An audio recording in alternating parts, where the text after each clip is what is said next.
I've only lived in this area for 5 years, and I know when we first moved here, my husband kept saying, where do these people work? You see the wealth everywhere, but what people sometimes miss or choose not to see are those pockets of lower income and see the people that really are struggling and really do have a great need.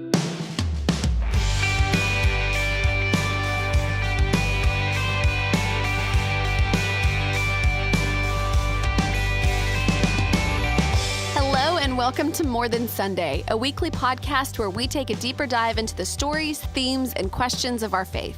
My name is Julie Richter, and I am the lead pastor to Access, our modern worship community at First United Methodist Church, Richardson. And with me every week is our worship director, Eric Chakowski. Hey, Eric. Hey, Julie. How's your week going? It's going pretty well. How about you? Good. We are sort of trying to figure out... We've got a 3-year-old, Carson. Yeah. And he loves Halloween. He's picked out that he wants to be Spider-Man this year. Nice. And we're looking for pumpkin patches to go have him pick out a pumpkin and maybe do the pumpkin thing this year and, get some great pictures. That's so fun. And whatever else. So, yeah, we've been kind of poking around. And last year we found one at a church that we really had a good time at and got some great shots. And so, yeah, we're just getting in the Halloween mode here. Right? Yeah, it's a great community thing. It seems like this time of year there's a lot of community activities going on all around the Metroplex and especially here in Richardson. So we're starting a new sermon series this week called Being the Church Our Community Needs. And, of course, our community is specifically Richardson. And so for the next 4 weeks, we're going to be talking about what our community asks of us. The way that our senior pastor, Clayton Oliphant, talks about it is, if our church ceased to exist tomorrow, would the community notice? And would it matter?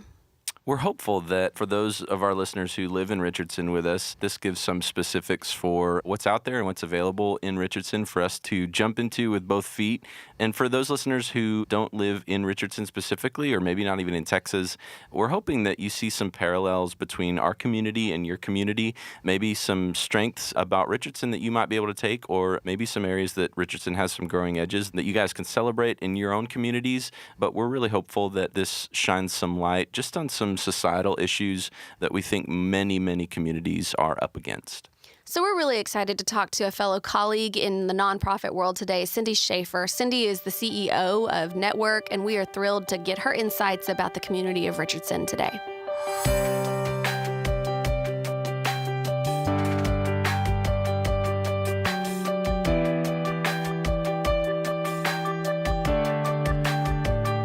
Well, we are here with Cindy Shafer. Cindy is the CEO of Network, which is a nonprofit here in Richardson. She's also the president of HASSER, which is helping agencies serving Richardson. And we'll talk a little bit more about that later on in the work that you do there. But would you just tell us a little bit about your work at Network and what drew you to your position there? Well, Network of Community Ministries has been around for a little more than 30 years, and we were founded by organizations, mainly churches, that wanted to come together and serve the poor and vulnerable in the community. You may see that people walking down the street, you see homeless or even just the working poor, and they would stop in churches looking for help, and the churches realized that they were not equipped to really serve them well, and they felt like they were putting on Band-Aids on situations. So that's why they founded Network, and we've been around for more than 30 years, supported by those same community churches and community groups helping us to serve the people. So I am fortunate that every day I get to serve people coming to our doorstep that are in need. We have a clothing closet, so we can help with clothes. We help with food. We have a food pantry, and I think most people know Network for our food pantry. We also do some financial assistance for rent, utilities, even car repairs. We found that that's a big thing. Many people, they have a job or they could get a job, but if they don't have transportation, that's not going to do them any good. So we really try to look at the whole person and see what's going to help them best. We have a job resource center. We help people get back on their feet with jobs, resume building, things like that. And we also work with children and adolescent health and dental clinic to help with those needs for uninsured kids. So really trying to meet the whole needs of people, but we try, part of our mission is coaching to empower. We want to coach these folks and empower them so that they don't need us anymore. So that is ultimately our goal. So that's in a big nutshell what we do. Yeah. So we'll dive into a little bit more about that in a minute. But what I love about what you've said about network is empowering. And so we're not putting a Band-Aid on a problem. What we're talking about is really encouraging those who are in a place of poverty to have a sustaining job and sustaining means to be able to come out of poverty, which I think is great for our community. Exactly. It's really what I love about Network. And, there are great issues just in the Metroplex in general. Say housing is a big issue, and I could talk about that, affordable housing or lack thereof. I really could talk about that all day. But when you have people paying over $1,000 a month for rent because there aren't other options, they're working, what do you do? Some of these folks that are coming to us have 2 or 3 jobs, and they just can't afford to keep their heads above water. So we really try to work with them on getting better jobs and also helping them with their expenses along the way. I tend to think food is the great equalizer. We all need food. We all want to make sure if we have families that our kids are eating healthy and things like that. But through our food pantry, I know if we can provide about 40 to 50% of a family's food budget, that's money that's freeing them up for rent, for utilities, other things that then they could have a little bit of breathing room. So we take this person who may have had to have 2 or 3 jobs to pay the rent and food and everything, and now maybe they can have one job with our help and maybe go back to school or do something to improve their situation so that they can get a better paying job, get a GED, take ESL classes, and we do all those things on site as well. So we are in the midst of a new sermon series called Being the Church That Richardson Needs. And part of what we want to do is examine a little bit about our community and sort of celebrate some great things and maybe look at some growing edges as well. What are some things that you think make Richardson strong? I think the diversity in the community, it's very unique in all of the backgrounds that we have. I've been at Network now for about 2 years, and when I first started, the tagline that was being used at RISD, where there were over 70 languages spoken in the school, and now I believe there's more than 90 languages. That's a lot. That's a lot of different ethnic backgrounds and languages and just diversity. And I think that is a great strength, that this is a welcoming community. You go up the highway in any direction and you're not going to see that in a lot of other areas. And people in Richardson are welcoming to that. They embrace that. And it really is a very small town environment where people want to take care of each other and they want to know that their neighbors are cared for. And it really is a unique community. And I love Richardson. I can't say that enough because of its uniqueness. Yeah, we do too. Yeah, one of the things that always has fascinated me is there's very few cities that continue to grow at the rate that Richardson is growing and grow in the diversity that we have and still maintain that small town feel. And I love that about Richardson. And sometimes when people say small town feel, that it's like you're acting like a small town. But what a small town does as a community is when there is something that needs to happen, the community rallies together around a common mission or a common goal to make that happen. And that's what I find that we do well in Richardson, is that when we say small town feel, we're talking about really being able to come as a community together regardless of how large of a community we are. And that's what's interesting about Richardson. It is a fairly large community, especially as a suburb of a major metropolitan area. But as Julie mentioned, it really is the community and the way that the community responds to itself. And in a similar way, churches and other organizations that seem very large on the outside can be made to feel very small through being really intentional about that community work. So on the flip side of where we do well in our strengths, what are some places where we need to grow in Richardson? Not necessarily in terms of growth of population, but what are the things that Richardson needs? I think while diversity is a strength, we see the ethnic diversity, but I think people are very focused on the wealth that we have. It's real easy to see the State Farm and all of these large employers and the Teslas driving down the road. I've only lived in this area for 5 years, and I know when we first moved here, my husband kept saying, where do these people work? You see the wealth everywhere. But what people sometimes miss or choose not to see are those pockets of lower income and see the people that really are struggling and really do have a great need. Our service area is the whole Richardson Independent School District. There's 14 zip codes, and we serve all of those zip codes. So I do a lot of talking about things in terms of the school district. And Title I schools are the schools that the majority of their students students are lower income. And there are quite a few. I mean, I think if you asked a general person, oh, how many Title I schools are there in Richardson? They might say, oh, maybe one or two. There's not. It's more than one or two. And those are folks that really need help. So I think we need to do a better job as a community of recognizing that there are people that are struggling. There are people that are in need, not just the people that you see panhandling on the street corner. Right. There are a lot of working poor. Most of the people that we see coming to us are working. We do see a lot of seniors as well. And I think that's the other thing we need to do better on. This town was really formed back in the day with TI moving here and the telecom corridor, late 60s, early 70s, the big boom. Those folks are retiring now, and they're on fixed incomes, and they may not have ever been low income in their whole life, and they're finding themselves in situations where they don't have enough to get through the end of the month, and realizing that your neighbor next to you, even though they might have a home that's valued at a great deal, a $300,000 home, that doesn't mean that they're having money to pay to buy their groceries and their medication and pay their taxes and get through the month. Mm-hmm. And I think people would be surprised to know just how much of that is out there. So you talked about some of the ways that Network is serving the community through food pantry, car repairs, ESL classes, so many other things. Are there other areas in Richardson that you see needs that are not being met? There's a lot of needs not being. Really, affordable housing is one that really comes to mind. There are very few vacancies in apartments in general. And to get an apartment that someone can afford under $1,000 a month, it's not in a neighborhood that you would want to live in. And there are many families that are living in 1 or 2 bedroom apartments with 6, 7, 8 kids because that's all they can afford.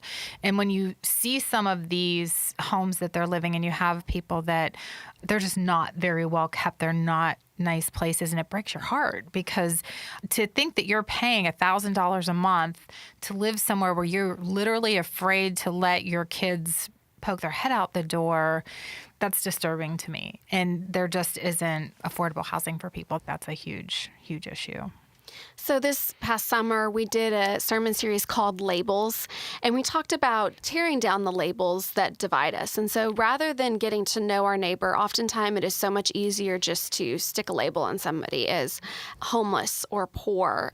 So in getting to know our neighbors, we talk about getting to know their story and getting to know how they got to where they are. So do you have a story of somebody that you have encountered and how getting to know their story either made an impact on your life or how Network was better able to meet those needs? There are so many stories. It's hard for me to narrow one down, but initially what comes to mind, and I think as you talk about labels, I think we look a lot at the immigrants that are here, and I will not get political about it, but whatever way you feel about immigration or things like that, many times you'll see someone who comes here who doesn't have English as their first language, really struggling. But this one young lady, I met her in our lobby one day, and she needed help with her kids for food and for school supplies and things like that. She had just immigrated here. She had a visa, a work visa, and the particular kind of visa she had to be sponsored by an employer. She was an attorney by trade, very well educated, and wanted to bring her kids here for a better life. She was a single mom. Her husband had actually passed away and left her to care for these kids on her own. Mm-hmm. She came here to work in a law firm, thought she would be doing well, all of this was going to be great. Well, when she got here, the nice paying job turned into a minimum wage paying job, but she was stuck there because she was on this visa that they had to sponsor her. And according to the particular kind of visa, she is not eligible to receive any sort of government funding at all to help her. And she was the most terrified person I think I have ever seen. She was so afraid that if we gave her help with food or with backpacks and school supplies for her kids, that they were going to take her visa away and deport her. And I gave her my business card, and we were talking, and she called me on my cell phone literally 4 times in the next 24 hours to ask me over and over again if we reported our clients to anyone because she was so worried she was going to get found out. And I assured her we don't. Again, however you feel about that, that's not my job to figure out what people's status are or any of those things. And it is not government help. We're not government funded, so it was different anyway. Mm-hmm. So she was not violating anything that she wasn't supposed to be doing. But we were really able to help this woman with things for her family, with food and things. And we also helped connect her to other employers who really could take a look at her and her background. She was taking ESL classes already to improve her language skills, and she spoke English fairly well, but you knew it wasn't her first language. I have lost track with her since, but the connections that we had made with her, she was already long into interview processes. And since I have not seen or heard from her, I'm fairly positive that she gained better employment, that they would have taken over her visa. And that's the direction she was going. And there were several firms that were looking at her to be able to do that. But we were just able to make those connections for her. And sometimes that's what it takes, is being able to make those connections. So that was really a great day to be able to do that. Hearing you tell that story, you clearly have a lot of passion for the nonprofit world, for the work that you do with Network. Where did you find an interest in nonprofit work? Where do you feel like that passion came from? I have always worked in nonprofits. Well, I was a high school English teacher out of college, but very quickly moved to the nonprofit world. But it honestly comes from my faith. And I'm glad that I'm here and I can talk about that today. But I'm a Christian, and I believe that God calls me to serve and to care about the things that he cares about. And I think regardless of whatever denomination you're from, I think everybody can agree God cares about people, baseline. And if that's what he cares about, that's what I'm supposed to care about. And I feel like this is how I serve, and this is me being the church, which when I heard the topic that you were talking about, I was super excited because I feel that that's what I try to do. I feel that's what we're all called to do. It's great that we can come together as believers and worship together and all of those things. But at the end of the day, it's not about sitting around singing Kumbaya on a Sunday or at a Bible study. It's about being the church. And that's what I get to do. I feel very blessed and fortunate to be able to serve, and very fortunate to be able to do it here in this community. Well, and being able to give people human dignity. I mean, when you say that God cares about everyone, I think we believe that because we believe we are all God's creation, and not just a select few of us, but all of us. And if we are all God's creation, then dignifying somebody with a human response in the same way that you would hope for someone else to give to you, the basic human needs, food, shelter, help for your children, those sorts of things. I think when we do those, that's when I really feel like we're being the church, because we're seeing our neighbor not as someone in need. We are seeing our neighbor as someone who is first a human and God's beloved child. And I also believe all of us at some point or another need something. Yeah. And it doesn't matter if you came from wealth, if you're wealthy now, or whatever. I really challenge anyone to think of a time when you didn't need help. And I try to remember that. I was that person at some time or another. And I mean, love your neighbor as you love yourself. Treat someone as you want them to treat you. And when you needed that help, whatever it was, wouldn't you want someone to do it with an open heart and be kind and loving? Yeah. So you have parlayed your love for nonprofit work outside of Network specifically. You are also the president of HASSER, which I mentioned earlier is helping agencies serving Richardson. Can you tell us a little bit about that organization and maybe what benefits you've seen in collaborating with other nonprofits?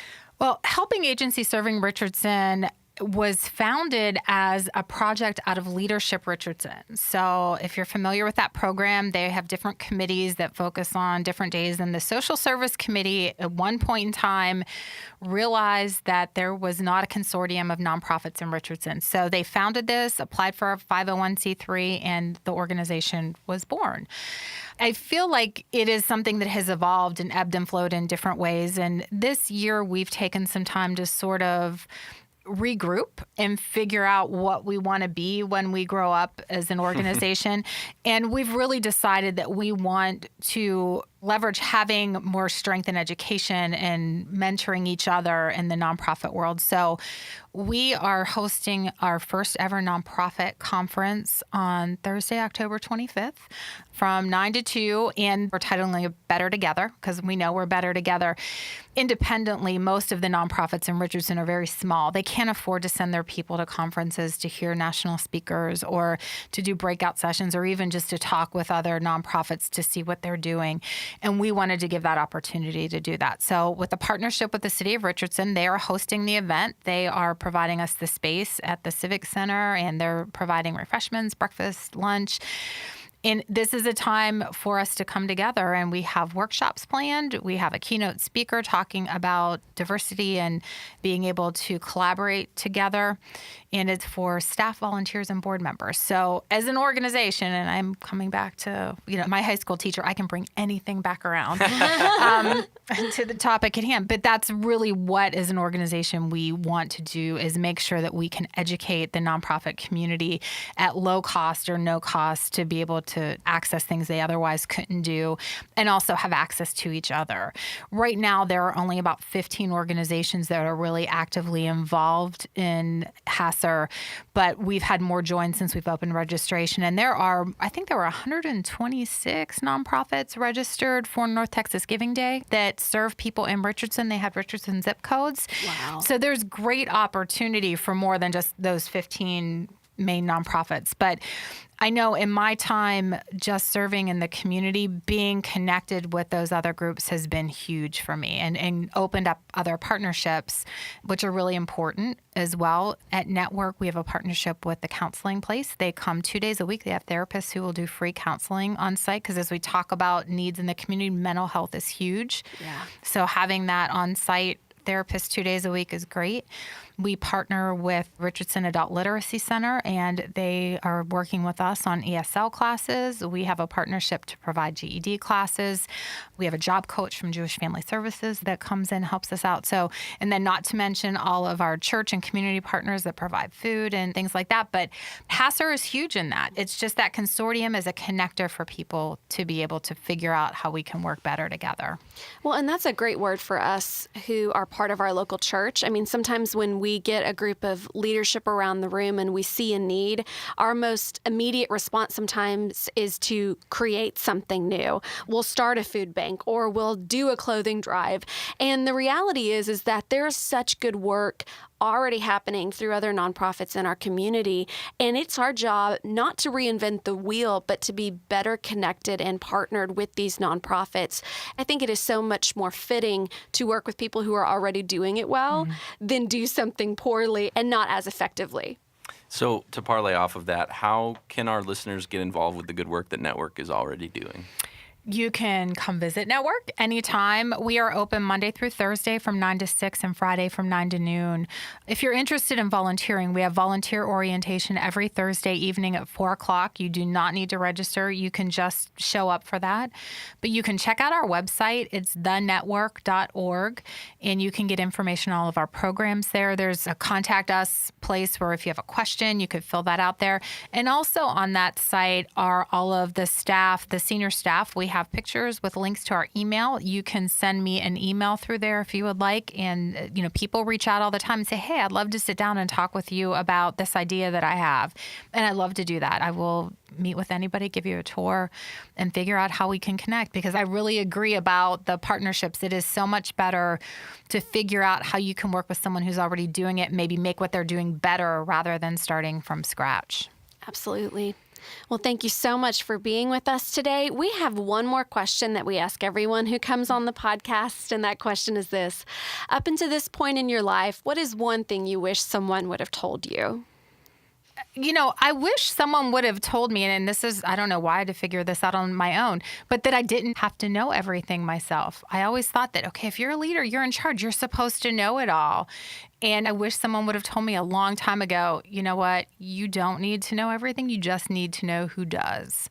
And that would have made my life so much easier. I think the lie exists out there, exactly as you said, that those in leadership should have all the answers. And the most effective leaders that I've seen are ones that are willing to admit when they need to go find some answers and sort of be humble in that. I think it's slowly becoming a bit more acceptable that humility and vulnerability in leadership is actually something that's really desirable. Mm-hmm. And so I think that's a good lesson for all of us. And Cindy, thank you so much for the time today and for sharing a bit about Network, a bit about the work that you do there, giving our listeners some ideas about how they can plug in to the work that's already being done in Richardson. And we look forward to continued partnership with Network. Thank you so much for being here. Oh, thank you for having me. It was great.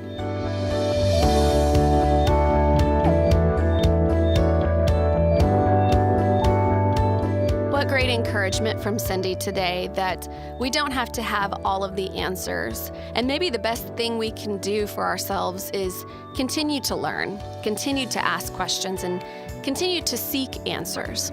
To not only look at our own experience and make assumptions about the rest of our neighbors around us, but to actually fully know the story of our neighbors, and more importantly, the needs of our neighbors.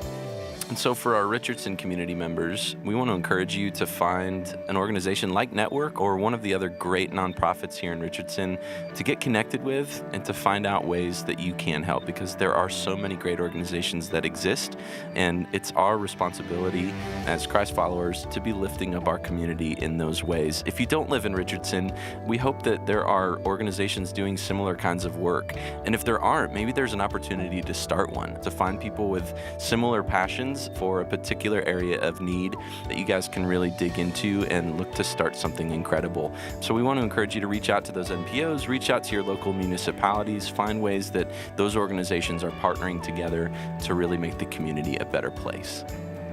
We want to leave you today with the scripture from Colossians 3 that talks about who we are as Christ's children and the way in which we are not only to speak in the world, but to act in the world. It says in verse 12, "As God's chosen ones, holy and beloved, clothe yourselves with compassion, kindness, humility, meekness, and patience. Bear with one another, and if anyone has a complaint against another, forgive each other. Just as the Lord has forgiven you, so you must also forgive. Above all, clothe yourselves with love, which binds everything together in perfect harmony. And let the peace of Christ rule in your hearts, to which indeed you were called in the one body. And be thankful. Let the word of Christ dwell in you richly.